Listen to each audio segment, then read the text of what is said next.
Hi guys, आज हम पढ़ेंगे लीफ एक लीफ कैसे ड्रॉप करती हैं जब ये ऊपर से नीचे की ओर गिरती हैं विद विंड्स के साथ भी ये फ्लो करती हैं कैसे। और इसमें हम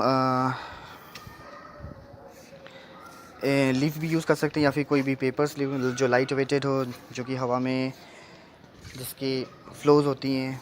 तो हम ऐसे कुछ एनिमेशंस क्रिएट करने जा रहे हैं अभी। तो सबसे पहले हम ड्रॉ करेंगे आर्क। कोई भी ऑब्जेक्ट जब ऊपर से नीचे की ओर आती हैं जिसमें हवा भी रहती है, एयर के थ्रू ये कैसे फ़्लो होता है, जिसकी ऑब्जेक्ट्स की वेट बहुत लाइट होता है। तो उसको ड्रॉ करने के लिए सबसे पहले हम आर्क ड्रॉ करेंगे कुछ जो कि फ़्लो होंगी कुछ इस तरह के, right to left, left to right and right to left again. ये हम लाइन टूल के थ्रू ड्रॉ कर सकते हैं यूजिंग लाइन टूल। और ये आर्क अगर फुल कंप्लीट ड्रॉ नहीं कर पा रहे तो हम ब्रेक करके भी एक हाफ सेमी सर्कल्स ड्रॉ करके भी कर सकते हैं। तो ये हाफ लाइंस ड्रॉ करते हुए हम एक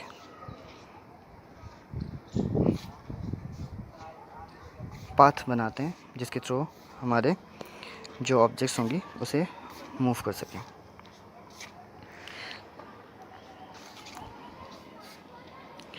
देन हम इसकी अगर कुछ देखें कुछ इस तरह का, तो इसमें देखो ऊपर की पोर्शन में डेप्थ जो डिस्टेंस है वो ज़्यादा है, नीचे थोड़ा कम होते गया, नीचे और कम होती गई क्योंकि ये ज़्यादा ऊपर से ड्रॉप कर रही है, मतलब हाइट से आ रही हैं ऑब्जेक्ट्स। तो ये नेचुरली नीचे आता है तो इसकी डिस्टेंस कम होते जाएंगी और इसकी फ़्लो भी कम होते जाएगा। हाइट एंड विड्थ दोनों चीज़ें इसकी आर्क की कम होते जाएंगी। अब टाइमिंग की बात करते हैं हम। टाइमिंग एक आर्क की हम जानते हैं कि जब भी ड्रॉप होती है कोई भी ऑब्जेक्ट्स, जब वो एयर से ऊपर की ओर जाती है तो हम स्लो इन करते हैं, जब ये नीचे की ओर आने लगती है तो ये फास्ट होती हैं एंड स्लो आउट होती हैं। तो हम इसमें सेम प्रोसेस ही अप्लाई करेंगे कि जब ये ऊपर से ड्रॉ कर रही है ये स्लो इन होगा, फिर जब ये एक फ़्लो से जब दूसरे फ़्लो पे जाने के बीच के जो ट्रांजैक्शन रहेंगे उसमें फिर ये स्लो इन होगा, तो फिर स्लो इन, फिर स्लो आउट, फिर स्लो इन, फिर स्लो आउट। तो ये टाइमिंग कुछ ऐसे ही आगे इंक्रीज़ होते जाएंगी slow in and slow out के थ्रू। तो हम इसमें एक ब्रश के थ्रू या फिर कोई भी लाइन टूल के थ्रू भी हम ड्रॉ कर सकते हैं।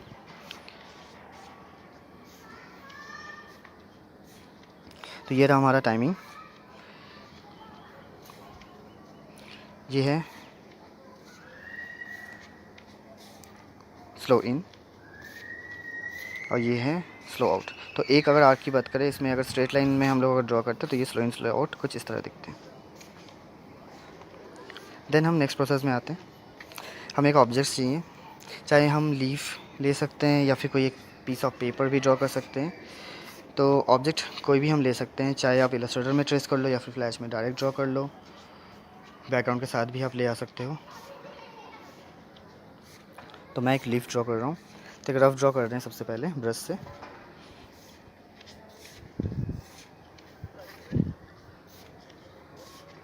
फिर इसके ऊपर लाइन टूल से हम ट्रेसिंग कर लेते हैं ब्रश की, ताकि वो एक्यूरेट एंड एग्जैक्ट वैसे ही दिखे जैसे मैं चाहता हूँ। लाइन टूल के थ्रू ड्रॉ कर सकते हैं एंड यूजिंग ऑल्ट की हम उसको कर्व कर सकते हैं। देन हम कलर फिल करते हैं।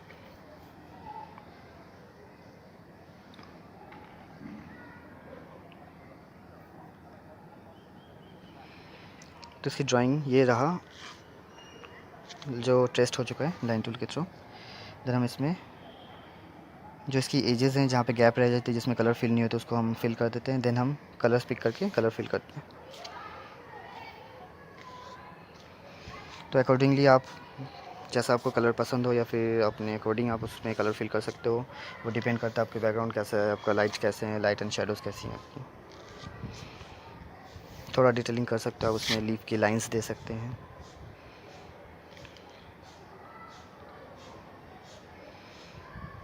जो एक्स्ट्रा ऑब्जेक्ट्स है उसको डिलीट कर देते हैं। देन फाइनल जो आपको लगता है कि हाँ इसकी एनिमेशन कर सकते हैं हम, देन उसको कन्वर्ट कर देते हैं सिंबल में। सिंबल में हम ग्राफिक में कन्वर्ट करेंगे इसको।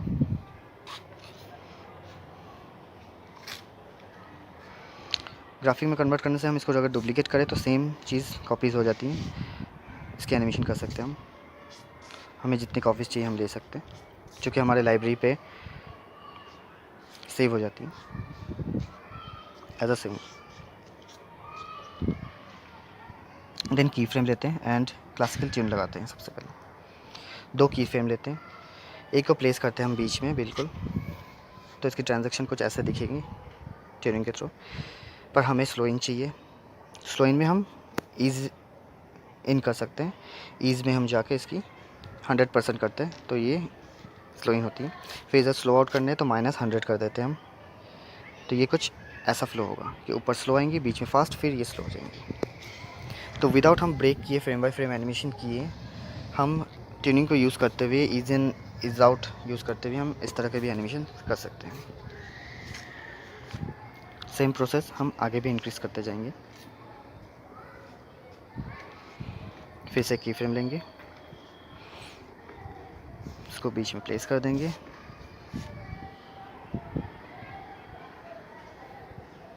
उसमें ईज़ इन 100, तो इसमें देखेंगे ये स्लो हो रहा है। एंड इन दोनों के फ़ेन में हम थोड़े से रोटेट कर देंगे, क्योंकि ये जो साइड वाले पोर्शन है वो डायरेक्ट अचानक से वो रोटेट होंगी, तो इसके लिए हम थोड़े से और एक की फ्रेम लेके हम अगर इसको रोटेट करते हैं, वो रोटेट करते हुए भी दिखेंगी।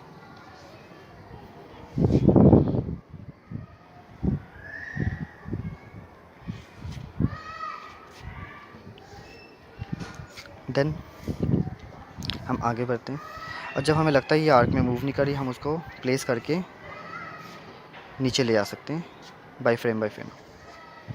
तो जब बाय फ्रेम करेंगे तो हमें ट्यून के बीच में भी फ्रेम्स दिखेंगे। सेम प्रोसेस आगे भी इंक्रीज़ करेंगे, एक्सट्रीम पॉइंट पे ले जाके फिर हम इसको ईज़ आउट करेंगे -100, तो हम देखेंगे ऊपर जाके ये स्लो हो रही है। तो ये रहा इसका एक 2 आर्क की एनिमेशन, और बीच में ट्रांजैक्शन भी है जिसमें हमने थोड़े से रोटेट किए थे ताकि वो लीफ नीचे की ओर फ्लो हो। देन आगे इंक्रीज़ करते हैं नीचे फ्रेम्स, सेम जैसे हमने किए। ये रोटेट वाले पोर्शन को अच्छे तरीके से करना होगा, थोड़ा सा रोटेट, ताकि वो एक्सेस भी ना लगे एंड धीरे धीरे वो रोटेट होते हुए भी दिखें। हम इंक्रीज़ कर सकते हैं frames F5 short keys use करते हुए, या फिर right click add key frames और add frames.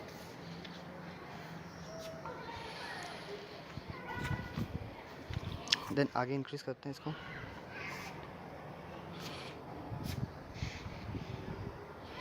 Add key frames, then again classical tune.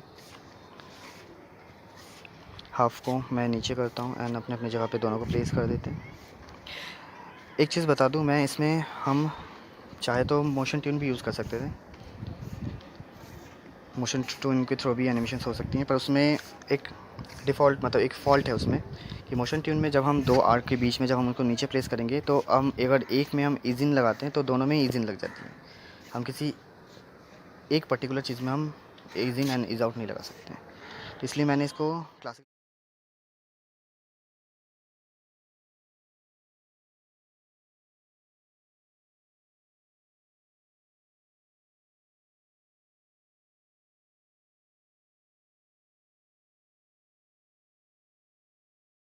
एकदम लास्ट फ्रेम में हम चले जाते हैं, फिर आगे इसको इंक्रीज़ करते हैं, फिर ऐड की फ्रेम्स ईज़ इन ईज़ आउट लगाते हैं उसमें 100। देन आगे भी ले जाएंगे, स्लॉट ईज़ आउट, तो ये कुछ ऐसा एनिमेशन होगा। तो इसको जब प्ले करेंगे कुछ इस तरह का दिखेंगे आपको। की फ्रेम्स को हटाते हैं, फ्रेम्स को हटाते हैं, इसमें आपको व्यू मिलेंगे जिसमें हम लेयर्स में जाएंगे, तो इसको बंद करेंगे, इसको प्रीव्यू करेंगे तो कुछ इस तरह का दिखेगा।